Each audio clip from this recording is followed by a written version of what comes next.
Hello, everyone. I'm Emily. And I'm Paul. It's absolutely fantastic to be here with you all again, ready to talk about something truly life-changing. It is, Paul. You know, so many people dream of speaking English fluently. They think it's a huge mountain to climb, something that requires hours and hours of difficult study every single day. But what if I told you that small, consistent changes in your daily routine can lead to incredible breakthroughs in your English? Imagine opening doors to new opportunities, understanding the world better, and even traveling with more confidence. All by integrating English into your life in simple, fun ways. It's not just about learning a language, it's about transforming your life. That's right, Emily. We're here to tell you that learning English doesn't have to be a chore or a struggle. It can be an exciting journey filled with small victories every day. And these small victories add up to something big. And before we dive deeper into these amazing tips, if you like what you hear today and you want to truly change your English journey, please remember to subscribe, give us a big thumbs up on this episode, and share it with anyone you know who dreams of speaking English. Your support helps us reach more people and bring more life-changing content to you. So, Paul, let's start by talking about why English is so important, not just for learning, but for life itself. Why should our listeners be motivated to make these small changes? That's a great question, Emily. English is more than just a language. It's a global connector. Think about it. English is spoken in so many countries. When you learn English, you can talk to people from all over the world. Imagine making new friends from different cultures, understanding their stories, and sharing your own. It makes the world feel smaller and more connected. Absolutely. It opens up the world. And what about for work? For work, English is a game changer. Many good jobs, especially in international companies, need English. If you can speak English, you can get better job opportunities, maybe even a promotion. You can communicate with colleagues and clients from other countries. It can mean a better salary and a more exciting career path. It gives you an edge, a real advantage in the job market. That's a huge benefit. And what about when people travel? Oh, for travel? English is a superpower. Imagine traveling to almost any country and being able to ask for directions, order food, talk to people at the hotel, or just understand signs.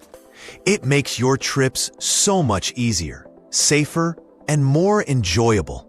You don't feel lost or confused. You feel confident and independent. You can explore more deeply and truly connect with the places you visit. Yes, no more pointing at menus or using complicated translation apps. And what about access to information and entertainment? That's enormous. A huge amount of information on the internet is in English. Think about books, articles, videos, podcasts, like ours. Even academic papers. If you can understand English, you have access to so much more knowledge and different points of view. And for entertainment, imagine watching your favorite movies and TV shows without subtitles, or understanding the lyrics of your favorite songs. It makes everything richer and more engaging. You can truly appreciate the original art. It's incredible how much of the world's content is in English. So these small changes aren't just about learning words. They're about unlocking a better, richer, and more connected life. Now let's get into the how. Okay, let's start with our favorite and easiest one, Music. Yes, everyone loves music. So instead of always listening to songs in your native language, try to listen to English songs. It's so simple, right? You can do it when you're walking, when you're cleaning your house, when you're cooking, or even just relaxing. Just put on some English music. And don't worry if you don't understand every single word at first. The goal here is to get used to the sound of English, to hear the rhythm, a pronunciation. Your ears will start to get trained. Maybe you'll catch a few words you know. Exactly. And a pro tip here, find songs you really like. If you enjoy the song, you'll want to listen to it more.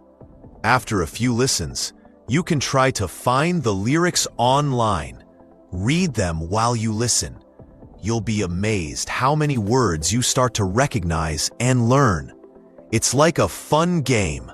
And singing along, even if it's just mumbling, helps with your pronunciation and fluency. It's like a secret language lesson. Next up, TV shows and movies. This is a fun one. Oh, I love this. But what's the best way to do it for beginners, Paul? The best way is to start by watching them with English subtitles. Don't use subtitles in your native language. I know it's tempting, but challenge yourself. That's a brave step, but so effective. Yes, at first, your eyes will naturally go to the English words. You'll be reading and listening at the same time.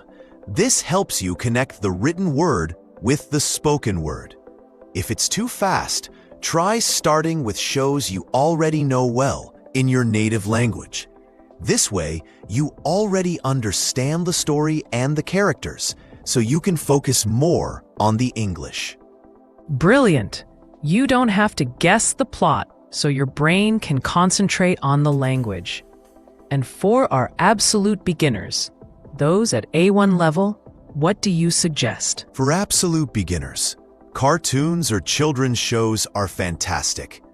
They use simpler language, often repeat words, and the characters speak slowly and clearly.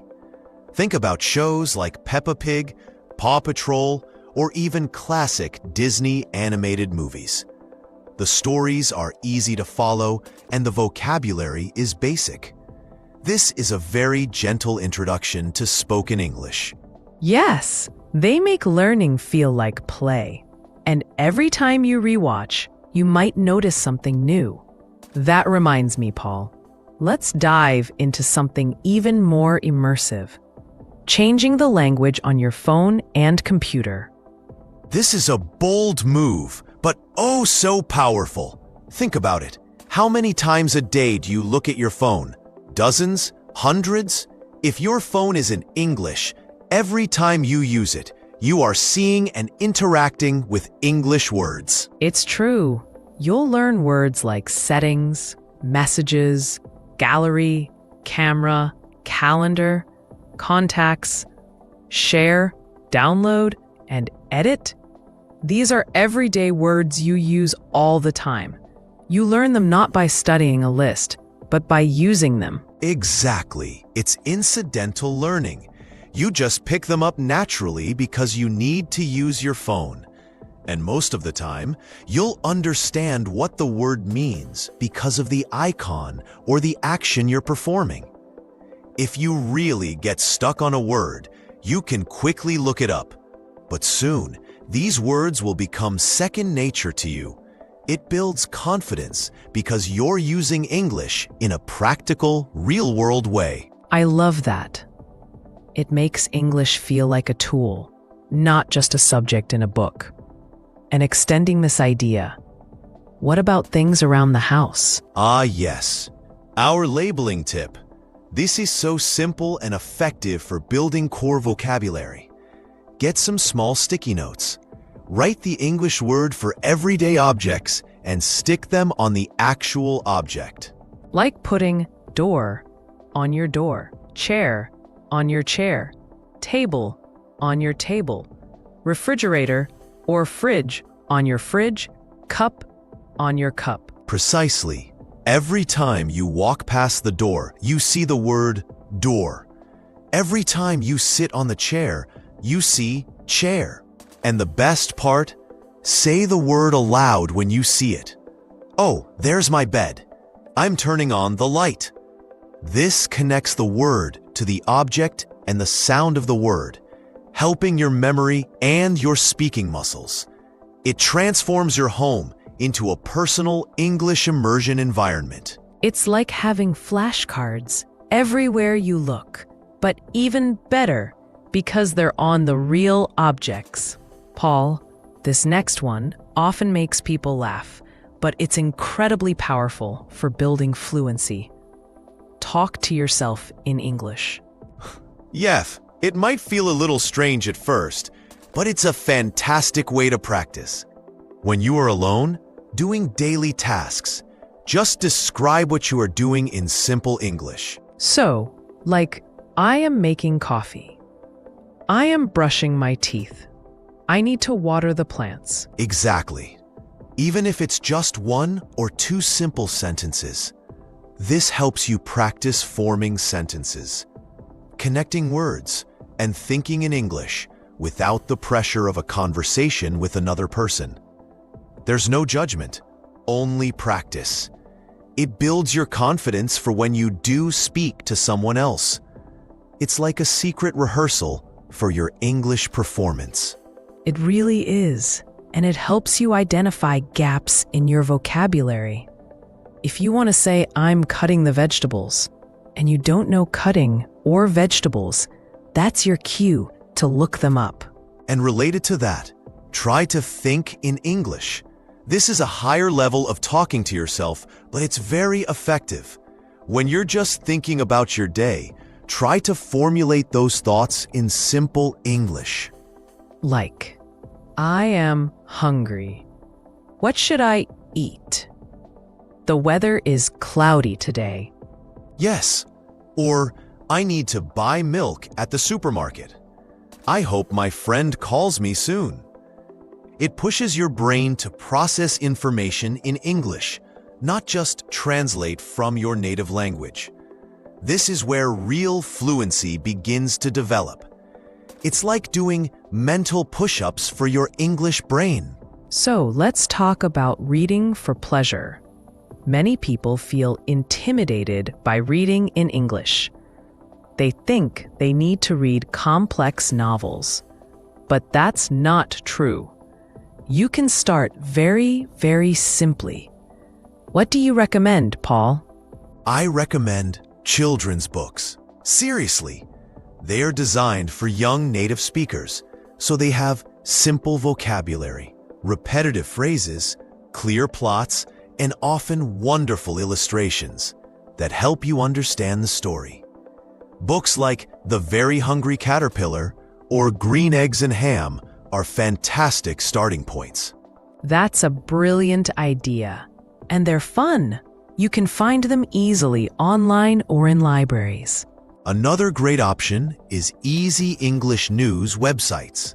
There are many online resources that rewrite daily news articles using simpler vocabulary and sentence structures for English learners.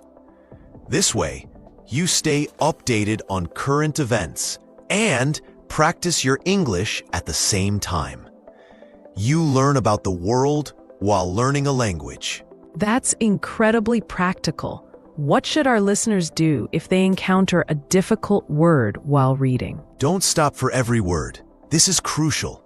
If you stop and look up every single word, reading becomes a chore, not a pleasure.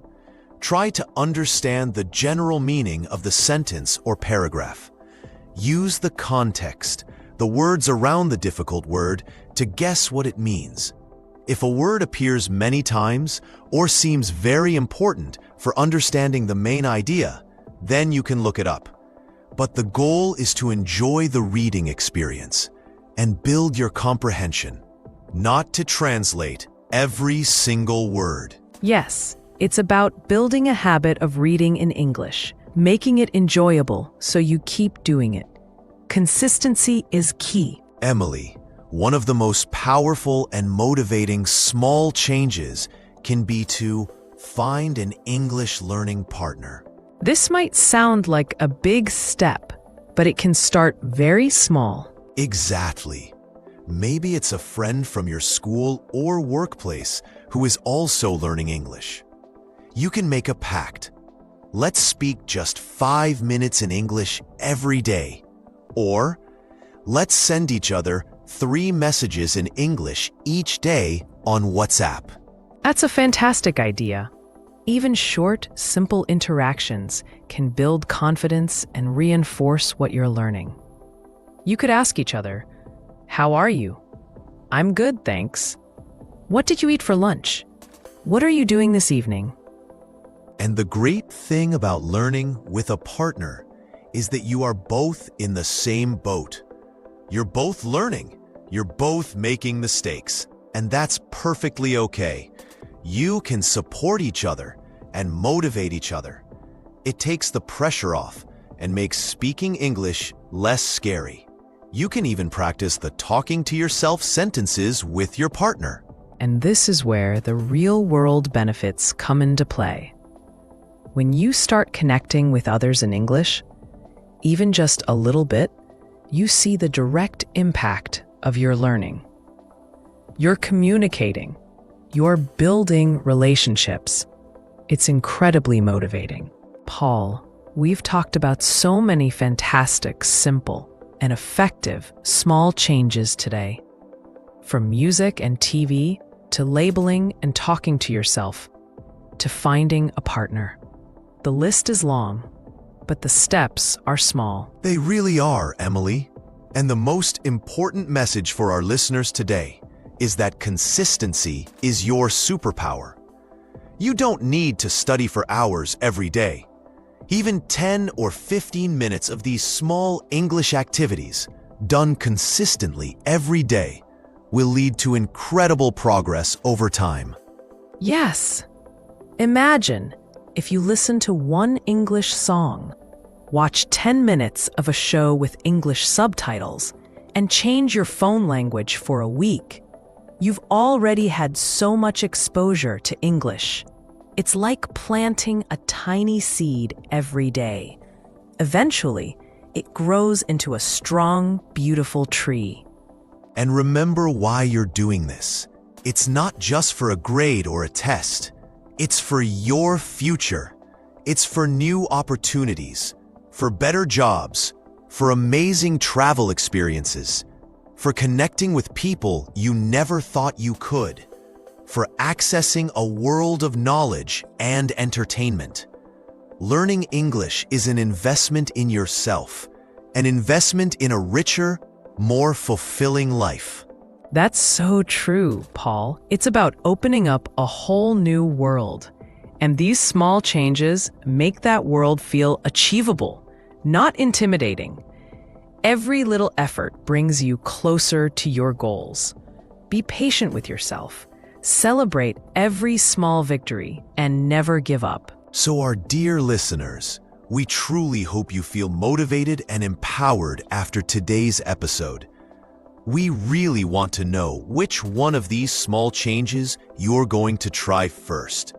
So please, subscribe, give us a big thumbs up on this episode, and share it with your friends who are on their English learning journey.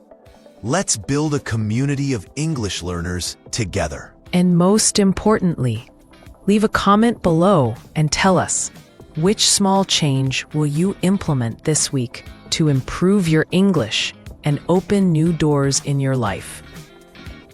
Will you try listening to English music, changing your phone language, talking to yourself, or finding a partner?